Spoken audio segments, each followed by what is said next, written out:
सोलापूर महानगरपालिकेच्या विभागीय कार्यालय क्रमांक 6 येथे प्रभाग क्रमांक 22, 23 आणि 6 मधील नागरिकांच्या पाणी पुरवठा व ड्रेनेज समस्यांवर महत्त्वपूर्ण आढावा बैठक पार पडली।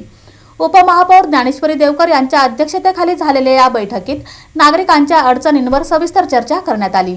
सोलापूर महापालिकेच्या विभागीय कार्यालय क्रमांक 6 येथे प्रभाग क्रमांक 22, 23 व 6 मधील नागरिकांना भेडसावणाऱ्या पाणी पुरवठा व ड्रेनेज समस्यांच्या अनुषंगाने महत्त्वपूर्ण आढावा बैठक घेण्यात आली। सदर बैठक उपमहापौर ज्ञानेश्वरी देवकर यांच्या अध्यक्षतेखाली पार पडली। या बैठकीत उपमहापौर ज्ञानेश्वरी देवकर यांनी संबंधित अधिकारी व कर्मचाऱ्यांना कडक सूचना देत आगामी पावसाळ्यात नागरिकांना कोणतीही अडचण निर्माण होऊ नये यासाठी तातडीने उपाययोजना करण्याचे निर्देश दिले। विशेषतः नाल्यांची नियमित व वेळेवर साफसफाई करण्यावर भर देण्यात आला। तसेच झोन क्रमांक 6 मधील ज्युनियर इंजिनियर यांना सर्व प्रलंबित कामे लवकरात लवकर पूर्ण करण्याचे सक्त आदेश देण्यात आले।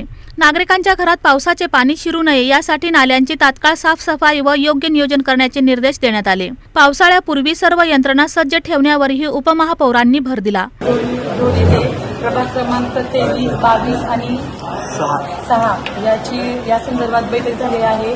नवीन पाईपलाईन आणि ड्रेनेज लाईन संदर्भात बैठक झाली आहे। सर्व नगरसेवक आपल्या प्रभागाचे उपस्थित होते आणि सरांनी बैठकीचं आयोजन केलेले आहे। त्यामध्ये अनेक नगरसेवकांनी त्यांचे जे प्रश्न आहेत ते मांडलेले आहेत आणि पुढील अशी बैठक पुढील पण होईल आणि त्यामध्ये ज्या झालेल्या बैठकीचं जे झाले ते बैठकीचा विषय आणखी त्यांनी आम्हाला माहिती सांगावी। आम्ही इच्छा त्यांच्या पुढे व्यक्त केलेली आहे आणि दर महिन्याला अशी बैठक होणं गरजेचं आहे ते पण आम्ही सांगितलं आहे। या बैठकीस प्रभाग क्रमांक 6 मधील नगरसेवक गणेश वानकर, प्रभाग क्रमांक 22 मधील नगरसेवक किसन जाधव, नगरसेवक सत्यजित वाघमोडे, अतिरिक्त आयुक्त संदीप कारंजे, उपायुक्त यादव, भारतीय जनता पार्टी दक्षिण मंडलाध्यक्ष महेश देवकर, लक्ष्मी नडगिरी, शिवराज गायकवाड, अक्षय वाक्षे, अर्जुन गायकवाड, महादेव गवळी, पाणी पुरवठा अधिकारी व्यंकटेश चौबे, ड्रेनेज विभाग अधिकारी रामचंद्र पेंटर, झोन क्रमांक 6 चे झोनल अधिकारी पानगल तसेच इतर अधिकारी व कर्मचारी मोठ्या संख्येने उपस्थित होते। बैठकीत नागरिकांच्या समस्या तातडीने मार्गी लावण्याचा निर्धार व्यक्त करण्यात आला।